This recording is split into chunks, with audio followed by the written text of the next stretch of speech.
ਮੈਂ ਪਰੀ ਕੰਬੋਜ ਤੁਹਾਨੂੰ ਸੁਣਾਉਣ ਜਾ ਰਹੀ ਹਾਂ ਪ੍ਰਵੇਸ਼ ਸੰਧੂ ਹੁਣਾਂ ਦੀ ਲਿਖੀ ਕਹਾਣੀ ਮਾਂ। ਮੇਰੀ ਡਾਇਰੀ ਦੇ ਪੰਨਿਆਂ ਤੇ ਲਿਖੇ ਸ਼ਬਦਾਂ ਵਿੱਚੋਂ ਮੈਨੂੰ ਆਪਣੀ ਮਾਂ ਦੇ ਨਕਸ਼ ਨਜ਼ਰ ਆਉਂਦੇ ਨੇ। ਨਿੱਕੇ ਜਿਹੇ ਕੱਦ ਵਾਲੀ ਮੇਰੀ ਮਾਂ, ਮੇਰੇ ਅੱਖਰਾਂ ਜਿਹੀ ਕਦੇ ਸ਼ਾਂਤ, ਚੁੱਪ ਚਪੀਤੀ, ਡਰੂ ਜਿਹੀ ਤੇ ਕਦੇ ਬੇਵਸ ਉੱਡਣ ਨੂੰ ਕਰਦੀ, ਖੰਭਾਂ ਬਿਨ ਪਰਿੰਦਿਆਂ ਵਾਂਗ ਅਸ਼ਾਂਤ, ਬੇਚੈਨ ਤੇ ਕਦੇ ਕੋਰੇ ਸਫ਼ਿਆਂ ਉੱਪਰ ਉਲੀਕੇ ਅੱਖਰਾਂ ਵਿੱਚੋਂ ਮਾਂ ਸੂਖਮ ਜਿਹੀ ਕਹਾਣੀ ਬਣ ਮੇਰੇ ਮੂਹਰੇ ਆ ਬਹਿੰਦੀ ਹੈ। ਨਹੀਂ, ਇਹ ਕਹਾਣੀ ਨਹੀਂ ਹੈ। ਇਹ ਮੇਰੀ ਮਾਂ ਦੀਆਂ ਭਾਵਨਾਵਾਂ ਦੀ ਇੱਕ ਨਿੱਕੀ ਜਿਹੀ ਪੋਟਲੀ ਹੈ ਜੋ ਮੇਰੀ ਰੂਹ ਦੀਆਂ ਤਹਿਆਂ ਥੱਲੇ ਕਿਧਰੇ ਦੱਬੀ ਪਈ ਹੈ। ਨਾ ਚਾਹੁੰਦਿਆਂ ਵੀ ਮੈਂ ਕਦੀ ਨਾ ਕਦੀ ਇਹਨੂੰ ਫਰੋਲ ਕੇ ਬਹਿ ਜਾਂਦੀ ਹਾਂ। ਮਾਂ ਦੇ ਕੁਝ ਹੋਕੇ, ਕੁਝ ਬੇਵਸੀਆਂ ਤੇ ਕੁਝ ਮੇਰੀਆਂ ਮਜਬੂਰੀਆਂ ਇਸ ਪੋਟਲੀ 'ਚ ਬੰਦ ਨੇ। 80 ਨੂੰ ਟੱਪ ਚੁੱਕੀ ਮੇਰੀ ਮਾਂ ਕੈਨੇਡਾ ਦੇ ਵਧੀਆ ਸ਼ਹਿਰ ਸਰੀ 'ਚ ਬੈਠੀ ਹੈ। ਆਪਣੇ ਨੂੰਹ ਪੁੱਤ, ਪੋਤੇ ਪੋਤੀਆਂ ਤੇ ਨਵੇਂ ਜੰਮੇ ਪੜਪੋਤੇ, ਪੜਪੋਤੀ ਤੇ ਪੜਦੋਤੀ ਦੀਆਂ ਸਿਫਤਾਂ ਕਰਦੀ ਖੁਸ਼ ਜਾਪਦੀ ਹੈ। ਮੇਰੀ ਮਾਂ ਦੇ ਇਹ ਆਖਰੀ ਦਿਨ ਚੰਗੇ ਬੀਤ ਰਹੇ ਨੇ। ਉਹਦਾ ਬੁਢਾਪਾ ਇਹਨਾਂ ਦੇਸ਼ਾਂ 'ਚ ਰੁਲਦੇ ਫਿਰਦੇ ਬਜ਼ੁਰਗਾਂ ਵਾਲਾ ਨਹੀਂ ਹੈ। ਨੂੰਹ ਪੁੱਤ ਦੇ ਬਣਾਏ ਆਲੀਸ਼ਾਨ ਮਕਾਨ ਦੀ ਪਹਿਲੀ ਫਲੋਰ ਤੇ ਸੋਹਣੇ ਬੈਡਰੂਮ 'ਚ ਇੱਕ ਚਿੱਟੀ ਚਾਦਰ ਵਾਲੇ ਬਿਸਤਰੇ 'ਚ ਬੈਠੀ ਮੇਰੀ ਮਾਂ ਜ਼ਿੰਦਗੀ ਦੇ ਆਖਰੀ ਦਿਨਾਂ ਦੀ ਉਡੀਕ ਕਰ ਰਹੀ ਹੈ, ਜਿੱਥੇ ਉਹਦੇ ਨੂੰਹ ਪੁੱਤ ਵੱਲੋਂ ਉਹਨੂੰ ਹਰ ਆਰਾਮ ਵਾਲੀ ਚੀਜ਼ ਦਿੱਤੀ ਜਾ ਰਹੀ ਹੈ। ਇੱਕੋ ਇੱਕ ਪੁੱਤ, ਉਹ ਵੀ ਨੇਕ, ਤੇ ਬੈਠੀ ਬਿਠਾਈ ਨੂੰ ਨੂੰਹ ਵੱਲੋਂ ਪੱਕੀ ਰੋਟੀ ਮਿਲਦੀ ਹੈ ਤੇ ਇਸ ਉਮਰੇ ਹੋਰ ਚਾਹੀਦਾ ਵੀ ਕੀ ਹੈ। ਇਹ ਗੱਲ ਮੈਂ ਅਕਸਰ ਸੋਚਦੀ ਹਾਂ। ਮਾਂ ਨੂੰ ਅੱਖਾਂ ਤੋਂ ਬਹੁਤ ਥੋੜਾ ਦਿਸਦਾ ਹੈ। ਡਾਕਟਰ ਨੇ ਕਈ ਸਾਲ ਪਹਿਲਾਂ ਲੀਗਲੀ ਬਲਾਈਂਡ ਦਾ ਸਰਟੀਫਿਕੇਟ ਦੇ ਦਿੱਤਾ ਹੈ। ਸ਼ੂਗਰ ਦੀ ਬਿਮਾਰੀ ਚਿੰਬੜੀ ਨੂੰ ਖਬਰੇ ਕਿੰਨੇ ਸਾਲ ਹੋ ਗਏ ਨੇ। ਦਵਾਈਆਂ ਤੇ ਟੀਕਿਆਂ ਨਾਲ ਵਾਕਰ ਨੂੰ ਰੇੜੀ ਫਿਰਦੀ ਮਾਂ ਯਾਦਾਸ਼ਤ ਹਜੇ ਵੀ ਜਵਾਨਾਂ ਨੂੰ ਮਾਤ ਪਾ ਦਿੰਦੀ ਹੈ। ਉਹ ਗੱਲਾਂ ਜਿਹੜੀਆਂ ਸਾਨੂੰ ਵੀ ਯਾਦ ਨਹੀਂ, ਤੇ ਉਹ ਚੇਤੇ ਜਿਹੜੇ ਮਾਂ ਦੇ ਬਚਪਨ ਤੋਂ ਲੈ ਕੇ ਅੱਜ ਤੱਕ ਗੰਢ ਬਣ ਕੇ ਸੀਨੇ 'ਚ ਤਾੜੇ ਹੋਏ ਨੇ। ਉਹਨਾਂ ਚੇਤਿਆਂ ਨੂੰ ਕਹਾਣੀਆਂ ਬਣਾ ਕੇ ਦੱਸਦੀ ਮਾਂ ਤੁਰੀ ਫਿਰਦੀ ਕੋਈ ਕਿਤਾਬ ਹੀ ਜਾਪਦੀ ਹੈ। ਅਜੇ ਵੀ ਵਿਆਹ ਸ਼ਾਦੀ ਹੋਵੇ ਤਾਂ ਮਾਂ ਨੂੰ ਸਿੱਠਣੀਆਂ ਦੇਣ ਦਾ ਸੱਦਾ ਆ ਹੀ ਜਾਂਦਾ ਹੈ। ਸਾਹੋ ਸਾਹ ਹੋਈ ਆਪਣੀ ਪਟਿਆਲਾ ਸਲਵਾਰ ਨੂੰ ਸਾਂਭਦੀ, ਹਰ ਵਿਆਹ ਸ਼ਾਦੀ ਤੇ ਮੰਗਣੇ ਦਾ ਹਿੱਸਾ ਬਣ ਕੇ ਗਾਉਂਦੀ ਮੇਰੀ ਮਾਂ ਖੁਸ਼ ਨਜ਼ਰ ਆਉਂਦੀ ਹੈ। ਤੇ ਮੇਰਾ ਬਾਪੂ ਖਬਰੇ ਸਾਰੀ ਉਮਰ ਇੱਕ ਚੰਗਾ ਪਤੀ ਬਣ ਸਕਿਆ ਜਾਂ ਨਹੀਂ, ਪਰ ਅੱਜ ਉਹਨਾਂ ਦੀ ਜ਼ਿੰਦਗੀ ਸਿਰਫ ਤੇ ਸਿਰਫ ਮੇਰੀ ਮਾਂ ਦੇ ਆਲੇ ਦੁਆਲੇ ਹੀ ਘੁੰਮਦੀ ਹੈ। ਮਾਂ ਨੇ ਸਵੇਰੇ ਤੋਂ ਲੈ ਕੇ ਕੀ ਖਾਣਾ ਹੈ, ਕਿਹੜੀ ਦਵਾਈ ਕਿੰਨੇ ਵਜੇ ਲੈਣੀ ਹੈ, ਮੈਨੂੰ ਅੱਜ ਕੱਲ ਆਪਣੇ ਬਾਪੂ 'ਚੋਂ ਬਣੀ ਤਣੀ ਨਰਸ ਦਾ ਝੋਲਾ ਪੈਂਦਾ ਹੈ। ਚੰਗਾ ਘਰ ਵਾਲਾ, ਚੰਗੇ ਨੂੰਹ ਪੁੱਤ, ਹੋਰ ਭਲਾ ਮਾਂ ਨੂੰ ਚਾਹੀਦਾ ਵੀ ਕੀ ਹੈ।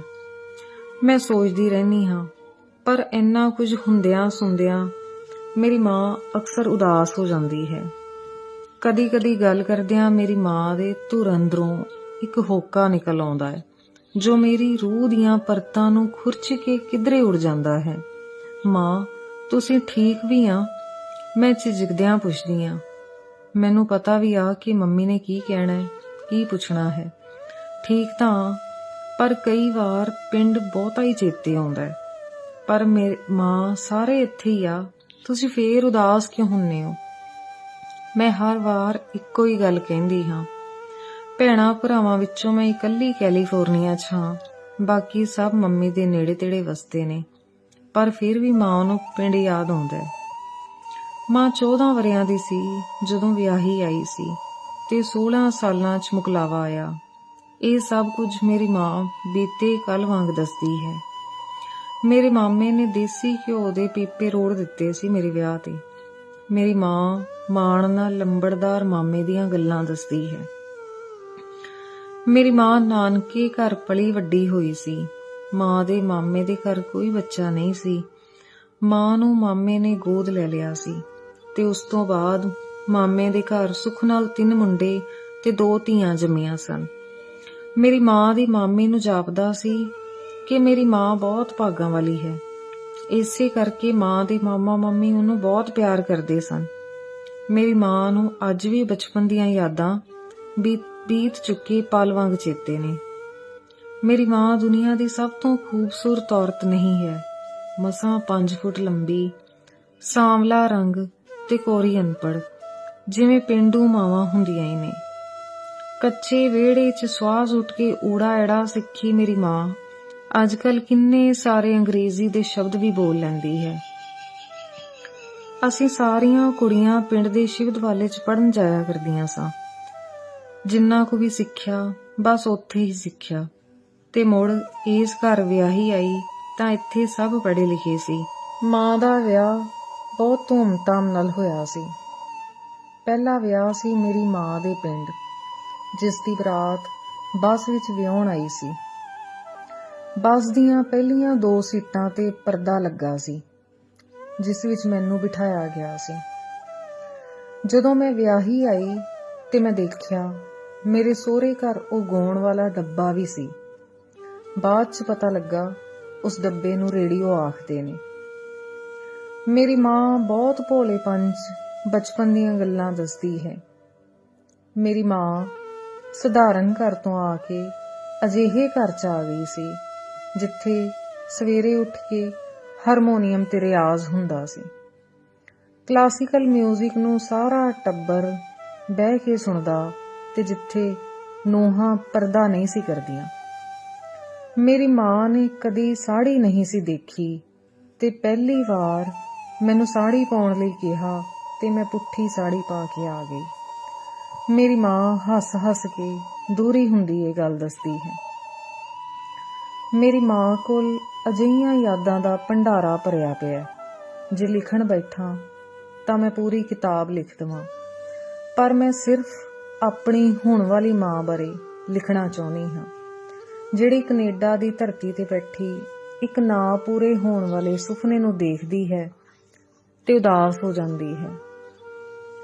ਮਾਂ ਨੇ ਸਹੁਰੇ ਘਰ ਆ ਕੇ ਬਹੁਤ ਕੁਝ ਦੇਖਿਆ ਜਿਸ ਦਾ ਕਦੀ ਉਸ ਸੁਪਨਾ ਵੀ ਨਹੀਂ ਸੀ ਲਿਆ। ਨਿੱਕੇ ਜਿਹੇ ਪਿੰਡ 'ਚੋਂ ਉੱਠ ਕੇ ਆਈ ਮੇਰੀ ਮਾਂ ਨੇ ਗੁਜਰਾਤ, ਮਦਰਾਸ ਤੇ ਖਬਰੇ ਕਿਹੜੇ-ਕਿਹੜੇ ਸ਼ਹਿਰਾਂ ਨੂੰ ਦੇਖਿਆ, ਤੇ ਉੱਥੋਂ ਦੀਆਂ ਯਾਦਾਂ ਅੱਜ ਵੀ ਮੇਰੀ ਮਾਂ ਦੀ ਝੋਲੀ ਵਿੱਚ ਨੇ, ਜਿਨ੍ਹਾਂ ਨੂੰ ਚੇਤੇ ਕਰਦਿਆਂ ਮਾਂ ਦੀਆਂ ਅੱਖਾਂ ਅੱਜ ਵੀ ਲਿਸ਼ਕ ਪੈਂਦੀਆਂ ਨੇ। ਮੇਰੇ ਬਾਬਾ ਜੀ ਮਾਈਨ ਇੰਜੀਨੀਅਰ ਦੀ ਪੋਸਟ ਤੇ ਜੋਬ ਕਰਦੇ ਹੋਣ ਕਰਕੇ ਜਿੱਥੇ-ਜਿੱਥੇ ਵੀ ਜਾਂਦੇ ਸਾਰਾ ਟੱਬਰ ਨਾਲ ਜਾਂਦਾ, ਤੇ ਮੇਰੀ ਮਾਂ ਨੇ ਜ਼ਿੰਦਗੀ ਦੇ ਪਹਿਲੇ ਸਾਲਾਂ 'ਚ ਬਹੁਤ ਕੁਝ ਇਕੱਠਾ ਕਰਕੇ ਆਪਣੇ ਚੇਤਿਆਂ 'ਚ ਵਸਾ ਕੇ ਅੱਜ ਵੀ ਰੱਖਿਆ ਹੋਇਆ ਹੈ। ਪਰ ਉਹਨਾਂ ਚੇਤਿਆਂ ਦੇ ਨਾਲ-ਨਾਲ ਮੇਰੀ ਮਾਂ ਨੇ ਬਹੁਤ ਸੰਘਰਸ਼ ਵੀ ਕੀਤਾ। ਉਸ ਘਰ ਦੀਆਂ ਕੰਧਾਂ ਮੇਰੀ ਮਾਂ ਦੇ ਨਿੱਕੇ ਜਿਹੇ ਕੱਦ ਤੋਂ ਸਦਾ ਹੀ ਉੱਚੀਆਂ ਰਹੀਆਂ ਨੇ। ਉਹਨਾਂ ਕੰਧਾਂ ਨੇ ਮੇਰੀ ਮਾਂ ਨਾਲ ਕਦੇ ਇਨਸਾਫ ਨਹੀਂ ਕੀਤਾ। ਮੈਂ ਪਹਿਲਾਂ ਵੀ ਕਿਹਾ ਕਿ ਮੇਰੀ ਮਾਂ ਦੁਨੀਆ ਦੀ ਸਭ ਤੋਂ ਖੂਬਸੂਰਤ ਔਰਤ ਨਹੀਂ ਹੈ, ਪਰ ਦੁਨੀਆ ਦੀ ਸਭ ਤੋਂ ਖੂਬਸੂਰਤ ਇਨਸਾਨ ਹੈ। ਮੇਰੀ ਮਾਂ ਨੇ ਲੋਕਾਂ ਦੀਆਂ ਕੀਤੀਆਂ ਵਧੀਕੀਆਂ ਨੂੰ ਸਦਾ ਇੱਕ ਚੰਗੇ ਨਜ਼ਰੀਏ ਨਾਲ ਦੇਖਣ ਦੀ ਕੋਸ਼ਿਸ਼ ਕੀਤੀ ਹੈ, ਦੂਸਰੇ ਦੀਆਂ ਚੰਗਿਆਈਆਂ ਦੇਖਣ ਦੀ ਕੋਸ਼ਿਸ਼ ਕੀਤੀ ਹੈ। ਸ਼ੁਰੂ ਤੋਂ ਹੀ ਮੇਰੀ ਮਾਂ ਨੂੰ ਨੱਚਣ ਗਾਉਣ ਦਾ ਬਹੁਤ ਸ਼ੌਂਕ ਸੀ। ਮਾਂ ਤੇ ਮਾਂ ਦੀਆਂ ਸਹੇਲੀਆਂ ਇਕੱਠੀਆਂ ਹੋ ਕੇ ਗਿੱਧੇ 'ਚ ਧੂੜ ਪੱਟ ਦਿੰਦੀਆਂ। ਮੇਰੀ ਮਾਂ ਘਰ ਦੀਆਂ ਤੰਗੀਆਂ ਤੁਰਸ਼ੀਆਂ ਭੁੱਲ ਕੇ ਢੋਲਕੀ ਦੀ ਤਾਲ ਨਾਲ ਆਪ ਗੀਤ ਗਾਉਂਦੀ ਤੇ ਨੱਚਦੀ। ਪਿੰਡ ਦੇ ਲੋਕ ਮਾਂ ਦੇ ਗਰੁੱਪ ਨੂੰ ਗਿੱਧੇ ਲਈ ਖਾਸ ਸੱਦਾ ਦੇਣ ਆਉਂਦੇ। ਸ਼ਾਇਦ ਮੇਰੀ ਮਾਂ ਜ਼ਿੰਦਗੀ ਦੀਆਂ ਠੋਕਰਾਂ ਨੂੰ 2 ਪਲ ਦੀਆਂ ਖੁਸ਼ੀਆਂ 'ਚ ਬਦਲਣਾ ਜਾਣਦੀ ਸੀ, ਤੇ ਮਾਂ ਨੂੰ ਸੋਹਣੇ ਕੱਪੜੇ ਪਾਉਣ ਦਾ ਬਹੁਤ ਸ਼ੌਂਕ ਸੀ, ਜੋ ਅੱਜ ਵੀ 80 ਨੂੰ ਟੱਪਣ ਤੋਂ ਬਾਅਦ ਵੀ ਇੰਨੇ ਵਰ੍ਹਿਆਂ ਬਾਅਦ ਜਿਉਂਦਾ ਹੈ। ਮੇਰੀ ਮਾਂ ਅੱਜ ਵੀ ਵਿਆਹ ਸ਼ਾਦੀਆਂ 'ਚ ਖੁਸ਼ ਰਹਿੰਦੀ ਹੈ। ਅੱਜ ਮਾਂ ਤੋਂ ਤੁਰਿਆ ਨਹੀਂ ਜਾਂਦਾ, ਪਰ ਫੇਰ ਵੀ ਸਿੱਠਣੀਆਂ ਤੇ ਬੋਲੀਆਂ ਪਾ ਕੇ ਗਿੱਧੇ ਦੀ ਰੌਣਕ ਦਾ ਹਿੱਸਾ ਬਣ ਹੀ ਜਾਂਦੀ ਹੈ। ਪਰ ਅੱਜ ਮਾਂ ਦੇ ਚਿਹਰੇ ਦੀਆਂ ਝੁਰੜੀਆਂ 'ਚ ਇੱਕ ਝੋਰਾ ਵਸਦਾ ਹੈ, ਜੋ ਮਾਂ ਦੇ ਬੋਲਾਂ ਤੇ ਸਾਹਾਂ 'ਚ 24 ਘੰਟੇ ਰੜਕਦਾ ਹੈ। ਮੇਰੀ ਮਾਂ ਨੂੰ ਪਿੰਡ ਬਹੁਤ ਚੇਤੇ ਆਉਂਦਾ ਹੈ। ਆਪਣੇ ਵਕਤ ਦੀ ਯਾਦ ਸਾਨੂੰ ਰੋਂਦੀ ਹੈ। ਪਿੰਡ ਚੇਤੇ ਆਉਂਦਾ ਹੈ। ਪਿੰਡ ਦੀਆਂ ਗਲੀਆਂ, ਫਿਰਨੀਆਂ, ਪਗਡੰਡੀਆਂ, ਪਿੰਡ ਦੇ ਲੋਕ, ਕਈ ਕੁਝ ਸਾਡੇ ਚੇਤਿਆਂ ਵਿੱਚੋਂ ਨਿਤ ਵਿਚਰਦਾ ਹੈ ਤੇ ਵਕਤ ਮਿਲੇ ਤਾਂ ਦੇਸ਼ ਦੀਆਂ ਦੂਰੀਆਂ ਮਿਟਾ ਕੇ ਆਪਣੀ ਮਿੱਟੀ ਨੂੰ ਸਲਾਮ ਕਰਾਉਂਦੇ ਹਾਂ। ਤੇ ਇੱਕ ਵਕਤ ਅਜਿਹਾ ਵੀ ਆਉਂਦਾ ਹੈ, ਅਸੀਂ ਰੋਜ਼ ਜ਼ਿੰਦਗੀ ਵਿੱਚ ਇੰਨੇ ਮਸ਼ਰੂਫ ਹੋ ਜਾਂਦੇ ਹਾਂ ਕਿ ਸਾਡੇ ਚੇਤਿਆਂ ਵਿੱਚ ਸਿਰਫ ਨਿਤ ਦਾ ਸੰਘਰਸ਼ ਰਹਿ ਜਾਂਦਾ ਹੈ। ਪਿੰਡ ਦੇ ਚੇਤੇ ਕਿਧਰੇ ਦੂਰ ਉੱਡ ਪੁੱਡ ਜਾਂਦੇ ਨੇ, ਪਰ ਮੇਰੀ ਮਾਂ ਦੇ ਹਰ ਸਾਹ 'ਚ ਪਿੰਡ ਵਸਦਾ ਹੈ। ਜਦੋਂ ਮੇਰੀ ਮਾਂ ਨੇ ਪਿੰਡ ਛੱਡਿਆ ਸੀ ਤਾਂ ਮੇਰੀ ਮਾਂ ਇੱਕ ਸਧਾਰਨ ਰਸੋਈ ਛੱਡ ਕੇ ਆਈ ਸੀ। ਰਸੋਈ 'ਚ ਇਟਾਲੀਅਨ ਪੱਥਰ ਨਹੀਂ ਸੀ ਲੱਗਾ, ਸਿਰਫ ਪਾਂਡੂ ਨਾਲ ਲਿਪੇ ਚੌਂਕੇ ਚੁੱਲ੍ਹੇ ਸਨ। ਮੰਮੀ ਦੇ ਚਮਕਦੇ ਚਿਮਟੇ, ਭੂਕਣੇ ਤੇ ਪਿੱਤਲ ਦੇ ਲਿਸ਼ਕਦੇ ਭਾਂਡੇ, ਪਰ ਉਹ ਸਭ ਕੁਝ ਮਾਂ ਦੇ ਹੱਥਾਂ ਨੂੰ ਪਛਾਣਦੇ ਸਨ। ਮੇਰੀ ਮਾਂ ਦੀ ਉਹ ਦੁਨੀਆ ਸੀ। ਮਾਂ ਦਾ ਸੰਦੂਕ, ਪੇਟੀਆਂ, ਮੱਝਾਂ, ਕੱਟੀਆਂ, ਮਾਂ ਦੀਆਂ ਸਹੇਲੀਆਂ, ਬਸ ਇਹ ਸੀ ਮੇਰੀ ਮਾਂ ਦਾ ਸੰਸਾਰ, ਜੋ 30 ਵਰ੍ਹੇ ਪਹਿਲਾਂ ਛੱਡ ਕੇ ਕੈਨੇਡਾ ਆ ਵਸੀ ਸੀ। ਆਪਣੀ ਦੁਨੀਆ ਛੱਡ ਕੇ ਆਪਣੇ ਧੀਆਂ ਪੁੱਤਾਂ ਕੋਲ ਆ ਕੇ ਵਸੀ ਉਹ ਪਹਿਲੀ ਔਰਤ ਨਹੀਂ ਜਿਸ ਨੇ ਆਪਣੀ ਦੁਨੀਆ ਕੁਰਬਾਨ ਕੀਤੀ ਹੈ। ਦੁਨੀਆ ਦੀਆਂ ਬਹੁਤ ਮਾਵਾਂ ਨੇ ਜਿਨ੍ਹਾਂ ਇਹ ਸਭ ਕੁਝ ਤਿਆਗ ਕੇ ਅਣਜਾਣ ਧਰਤੀ ਨੂੰ ਅਪਣਾਇਆ ਹੈ। ਪੋਤੇ ਪੋਤੀਆਂ ਦੇ ਪੋਤੜੇ ਧੋਂਦਿਆਂ ਉਹ ਕੁਝ ਚਿਰ ਆਪੇ ਨੂੰ ਭੁੱਲ ਗਈ ਸੀ। ਅੱਜ ਜਦੋਂ ਮੇਰੀ ਮਾਂ 3 ਮੰਜ਼ਲੀ ਮਕਾਨ ਦੇ ਸ਼ਾਨਦਾਰ ਕਮਰੇ 'ਚ ਬੈਠੀ ਆਪਣੀ ਮੌਤ ਦੀਆਂ ਘੜੀਆਂ ਗਿਣ ਰਹੀ ਹੈ ਤਾਂ ਉਹ ਇੱਥੋਂ ਨਾਲੋਂ ਵੱਧ ਪਿਛਲੀਆਂ ਯਾਦਾਂ ਵਿੱਚ ਗੁਆਚੀ ਮਹਿਸੂਸ ਹੁੰਦੀ ਹੈ। ਜਦੋਂ ਵੀ ਕੋਈ ਪਿੰਡੋਂ ਖਬਰ ਆਉਂਦੀ ਹੈ ਤਾਂ ਮੈਨੂੰ ਫੋਨ ਤੇ ਦੱਸਦੀ ਮੇਰੀ ਮਾਂ ਮੈਨੂੰ ਨਿੱਕੀ ਬੱਚੀ ਜਾਪਦੀ ਹੈ। ਪਿੰਡ ਦੀਆਂ ਖਬਰਾਂ ਦੱਸਦੀ ਮੇਰੀ ਮਾਂ ਟੀਵੀ ਦੀਆਂ ਖਬਰਾਂ ਨੂੰ ਮਾਤ ਪਾ ਜਾਂਦੀ ਹੈ ਤੇ ਮੈਂ ਚੁੱਪਚਾਪ ਮਾਂ ਦੀਆਂ ਗੱਲਾਂ ਸੁਣਦੀ ਰਹਿੰਦੀ ਹਾਂ। ਇੱਕ ਇੱਕ ਕਰਕੇ ਮੇਰੀ ਮਾਂ ਦੀਆਂ ਸਭ ਸਹੇਲੀਆਂ ਤੁਰ ਗਈਆਂ ਨੇ। ਮੇਰੀ ਮਾਂ ਹੋਕਾ ਲੈ ਕੇ ਕਹਿੰਦੀ ਹੈ, ਹੁਣ ਰੱਬ ਮੈਨੂੰ ਵੀ ਲੈ ਜਾਵੇ, ਬਥੇਰਾ ਜੀ ਲਿਆ। ਬਹੁਤ ਵਾਰ ਮਾਂ ਦੀਆਂ ਗੱਲਾਂ ਸੁਣ ਕੇ ਮੇਰਾ ਰੋਣ ਨੂੰ ਜੀ ਕਰਦਾ ਹੁੰਦਾ, ਪਰ ਮੈਂ ਆਪਣੀ ਮਾਂ ਨੂੰ ਕੁਝ ਮਹਿਸੂਸ ਨਹੀਂ ਹੋਣ ਦਿੰਦੀ।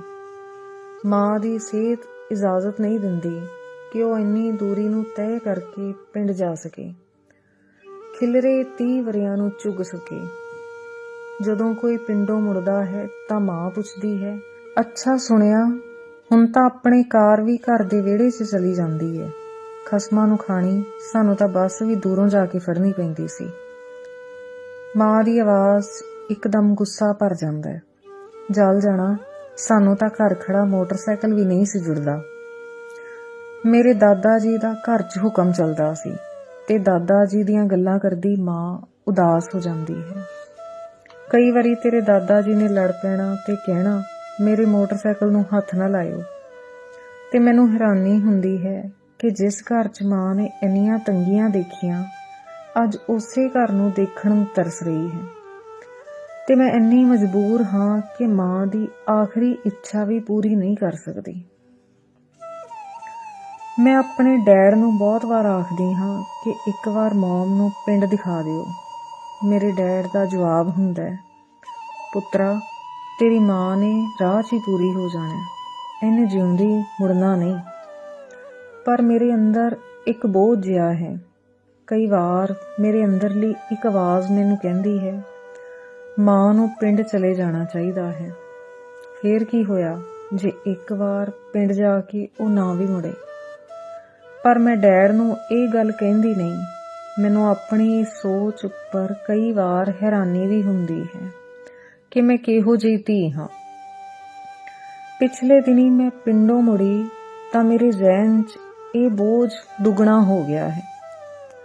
ਟਾਂਡੇ ਮੇਰੇ ਰਿਸ਼ਤੇਦਾਰ ਸੁਰਿੰਦਰ ਤੇ ਬੱਲੀ ਹੋਰਾਂ ਦੇ ਜ਼ਰੀਏ ਮੇਰਾ ਇੱਕ ਮੁਸਲਮਾਨ ਟੱਬਰ ਨਾਲ ਮਿਲਾਪ ਹੋਇਆ। ਇੱਕ ਦਿਨ ਗੱਲਾਂ ਵਿੱਚ ਮੁਸਲਮਾਨ ਧਰਮ ਦੀਆਂ ਗੱਲਾਂ ਕਰਦਿਆਂ ਮੈਨੂੰ ਭਾਜੀ ਮੁਹੰਮਦ ਨੇ ਦੱਸਿਆ ਕਿ ਸਾਡੇ ਧਰਮ 'ਚ ਆਪਣੇ ਮਾਂ-ਬਾਪ ਨੂੰ ਹੱਜ ਕਰਾਉਣਾ ਇੱਕ ਬਹੁਤ ਵੱਡਾ ਪੁੰਨ ਸਮਝਿਆ ਜਾਂਦਾ ਹੈ। ਭੈਣ, ਮੈਂ ਆਪਣੀ ਜ਼ਿੰਦਗੀ ਦਾ ਸਭ ਤੋਂ ਵੱਡਾ ਫਰਜ਼ ਨਿਭਾ ਦਿੱਤਾ ਹੈ। ਹੁਣ ਮੈਨੂੰ ਮੌਤ ਦਾ ਕੋਈ ਡਰ ਨਹੀਂ। ਇਹ ਗੱਲ ਦੱਸਦਿਆਂ ਉਹਦੀ ਆਵਾਜ਼ ਵਿੱਚ ਇੱਕ ਮਾਣ ਸੀ। ਮੈਂ 35 ਵਰ੍ਹਿਆਂ ਦੀ ਉਮਰ 'ਚ ਆਪਣੇ ਮਾਂ-ਬਾਪ ਤੇ ਸੱਸ ਸਹੁਰੇ ਨੂੰ ਹੱਜ ਕਰਾ ਆਇਆ ਹਾਂ। ਇਹ ਸਾਡੇ ਧਰਮ ਦਾ ਸਭ ਤੋਂ ਵੱਡਾ ਫਰਜ਼ ਹੈ। ਜਦੋਂ ਮੈਨੂੰ ਇਹ ਗੱਲ ਦੱਸ ਰਿਹਾ ਸੀ ਤੇ ਮੈਂ ਆਪਣੇ ਆਪ ਨੂੰ ਡੇਢ ਗਿੱਠ ਦੀ ਮਹਿਸੂਸ ਕਰ ਰਹੀ ਸਾਂ ਕਿ ਮੈਂ ਆਪਣੀ ਮਾਂ ਨੂੰ ਆਖਰੀ ਵਾਰ ਉਹਦਾ ਚੁੱਲ੍ਹਾ ਚੌਂਕਾ ਨਹੀਂ ਦਿਖਾ ਸਕਦੀ। ਬਸ ਇੱਕ ਵਾਰ ਮਾਂ ਉਸ ਘਰ ਨੂੰ ਦੇਖਣਾ ਚਾਹੁੰਦੀ ਹੈ ਜਿੱਥੇ ਉਹਦੀ ਆਪਣੀ ਦੁਨੀਆ ਵਸਦੀ ਸੀ। ਅੱਜ ਜਿਹੜੇ ਘਰ 'ਚ ਉਹ ਬੈਠੀ ਹੈ, ਇਹ ਘਰ ਉਹਦਾ ਆਪਣਾ ਨਹੀਂ। ਭਾਵੇਂ ਇਸ ਘਰ 'ਚ ਮਾਂ ਨੇ ਜ਼ਿੰਦਗੀ ਦੇ 30 ਵਰ੍ਹੇ ਗੁਜ਼ਾਰੇ ਹਨ, ਪਰ ਫਿਰ ਵੀ ਇਹ ਘਰ ਉਹਦਾ ਆਪਣਾ ਨਹੀਂ ਹੈ। ਇਹ ਬੋਝ ਆਪਣੀ ਰੂਹ ਦੇ ਨਾਲ ਲੈ ਕੇ ਮੇਰੀ ਮਾਂ ਅੱਜ ਮੌਤ ਦੀਆਂ ਘੜੀਆਂ ਗਿਣਦੀ ਬੰਦ ਕਮਰੇ ਦੀਆਂ ਦੀਵਾਰਾਂ ਦੇ ਅੰਦਰਲੇ ਹਨੇਰੇ ਨਾਲ ਗੱਲਾਂ ਕਰਦੀ ਕਿਸੇ ਦਿਨ ਤੁਰ ਜਾਏਗੀ। ਪਿਛਲੇ ਕਿੰਨੇ ਵਰ੍ਹਿਆਂ ਤੋਂ ਆਪਣੀ ਮਾਂ ਦੀਆਂ ਇਹ ਗੱਲਾਂ ਮੈਂ ਸੁਣਦੀ ਆਈ ਹਾਂ ਤੇ ਇੱਕ ਸੁਪਨਾ ਹੋਰ ਜਿਹੜਾ ਮਾਂ ਨਿੱਤ ਦੇਖਦੀ ਸੀ, ਉਹ ਸੀ ਸਵੀਨਾ ਦੇ ਵਿਆਹ ਦਾ ਸੁਪਨਾ, ਸਵੀਨਾ ਦੀ ਨਾਨਕੀ ਛੱਕ ਦਾ ਸੁਪਨਾ। ਸਵੀਨਾ ਨੂੰ ਦਾਜ 'ਚ ਕੀ ਦੇਣਾ ਹੈ, ਕਿਵੇਂ ਵਿਆਹ ਕਰਨਾ ਹੈ। ਤੇ ਅਕਸਰ ਮਾਂ ਮੈਨੂੰ ਕਹਿੰਦੀ, ਮੇਰੇ ਜਿਉਂਦੇ ਜੀ ਵਿਆਹ ਕਰ ਲੈ ਕੁੜੀ ਦਾ, ਤੈਨੂੰ ਤਾਂ ਕੋਈ ਚੱਜ ਵੀ ਹੈ ਨਹੀਂ ਕਬੀਲਦਾਰੀਆਂ ਦਾ। ਮੈਂ ਚਾਹੁੰਦੀ ਹਾਂ ਮੈਂ ਆਪ ਵਿਆਹ ਕਰਾਂ ਤੇਰੀ ਧੀ ਦਾ, ਪਤਾ ਨਹੀਂ ਕਿੰਨੇ ਕੁ ਸਾਹ ਨੇ। ਮਾਂ ਹਰ ਵਾਰ ਸਵੀਨਾ ਲਈ ਸੋਨੇ ਦੇ ਗਹਿਣਿਆਂ ਦੀ ਗੱਲ ਕਰਦੀ, ਆਪਣੇ ਬੁਢਾਪੇ ਦੀ ਮਿਲਦੀ ਪੈਨਸ਼ਨ ਵਿੱਚੋਂ ਜੋੜ ਕੇ ਰੱਖੇ ਪੈਸਿਆਂ ਦੀ ਗੱਲ ਕਰਦੀ ਤੇ ਕਈ ਵਾਰ ਕਹਿੰਦੀ, ਸਵੀਨਾ ਦੇ ਵਿਆਹ ਦੀ ਸ਼ੋਪਿੰਗ ਆਪ ਪਿੰਡ ਜਾ ਕੇ ਕਰੀਂ, ਤੂੰ ਮੇਰੇ ਸੰਦੂਕ ਵਿੱਚੋਂ ਦਰੀਆਂ ਕੱਢ ਕੇ ਜ਼ਰੂਰ ਲੈ ਆਈ। ਸਵੀਨਾ ਦੇ ਦਾਜ ਲਈ ਮੈਥੋਂ ਤਾਂ ਖਬਰੇ ਹੁਣ ਕਦੇ ਜਾ ਨਹੀਂ ਹੋਣਾ, ਹੁਣ ਪਿੰਡ ਕਦੇ ਵੀ ਨਹੀਂ ਦੇਖ ਹੋਣਾ। ਮਾਂ ਉਦਾਸ ਹੋ ਜਾਂਦੀ। ਉਸ ਵਕਤ ਮੈਂ ਮਾਂ ਦੀਆਂ ਅੱਖਾਂ 'ਚ ਸਿਰਫ ਇੱਕੋ ਸੁਪਨੇ ਦੀ ਮੌਤ ਦੇਖਦੀ ਸਾਂ, ਪਿੰਡ ਮੁੜ ਕੇ ਜਾਣ ਦੇ ਸੁਪਨੇ ਦੀ ਮੌਤ। ਹੁਣ ਜਦੋਂ ਮਾਂ ਉਹਨਾਂ ਸੁਪਨਿਆਂ ਦੀ ਗੱਲ ਕਰਦੀ ਹੈ ਤਾਂ ਉਹਦੇ ਗਲ ਵਿੱਚੋਂ ਸਿਰਫ ਰੋਣ ਵਰਗੇ ਕੁਝ ਬੋਲ ਹੀ ਨਿਕਲਦੇ ਨੇ। ਮਾਂ ਦੀਆਂ ਅੱਖਾਂ ਵਿੱਚ ਕੁਝ ਮਰੇ ਸੁਪਨਿਆਂ ਦੀ ਕਹਾਣੀ ਹੀ ਬਚੀ ਹੈ। ਸ਼ਾਇਦ ਮਾਂ ਨੇ ਹੁਣ ਸੁਪਨੇ ਦੇਖਣੇ ਹੀ ਬੰਦ ਕਰ ਦਿੱਤੇ ਨੇ ਤੇ ਮੈਨੂੰ ਮਾਂ ਖੰਭਹੀਣ ਪਰਿੰਦੇ ਜਿਹੀ ਜਾਪਦੀ ਹੈ, ਜਿਸਨੇ ਮੁੜ ਕਦੇ ਆਪਣੇ ਆਲਣੇ 'ਚ ਨਹੀਂ ਜਾ ਸਕਣਾ। ਹੁਣ ਮੈਨੂੰ ਇਹ ਵੀ ਅਹਿਸਾਸ ਹੋ ਗਿਆ ਕਿ ਮੈਂ ਆਪਣੀ ਜ਼ਿੰਦਗੀ ਦੇ ਸੰਘਰਸ਼ 'ਚੋਂ ਨਿਕਲ ਕੇ ਕਦੇ ਵੀ ਆਪਣੀ ਮਾਂ ਦੇ ਦੁੱਧ ਦਾ ਫਰਜ਼ ਨਹੀਂ ਨਿਭਾ ਸਕਾਂਗੀ। ਜਦੋਂ ਵੀ ਮਾਂ ਦੀਆਂ ਨਿੱਕੀਆਂ ਨਿੱਕੀਆਂ ਖਾਹਿਸ਼ਾਂ ਦੀ ਇਹ ਪੋਟਲੀ ਫਰੋਲਦੀ ਹਾਂ ਤਾਂ ਮੇਰੀ ਆਪਣੀ ਜ਼ਿੰਦਗੀ ਦਾ ਇੱਕ ਪਲ ਮਰ ਗਿਆ ਜਾਪਦਾ ਹੈ। ਮਾਂ ਦੀ ਹੱਡੀਆਂ ਹੋਈ ਦੇਹ ਨੂੰ ਮੈਂ ਕਦੇ ਵੀ ਉਹਦੇ ਮੱਕੇ ਦੇ ਦਰਸ਼ਨ ਨਹੀਂ ਕਰਾ ਸਕਾਂਗੀ। ਮੇਰੀ ਮਾਂ ਕਿਸੇ ਦਿਨ ਇਹ ਬੋਝ ਢੋਂਦੀ ਤੁਰ ਜਾਏਗੀ, ਪਰ ਮੈਨੂੰ ਸਮਝ ਨਹੀਂ ਆਉਂਦੀ ਇਸ ਪੋਟਲੀ ਦਾ ਬੋਝ ਚੁੱਕ ਕੇ ਮੈਂ ਆਪਣੀ ਜ਼ਿੰਦਗੀ ਦੇ ਆਉਣ ਵਾਲੇ ਦਿਨ ਕਿਵੇਂ ਕੱਟਾਂਗੀ। ਧੰਨਵਾਦ।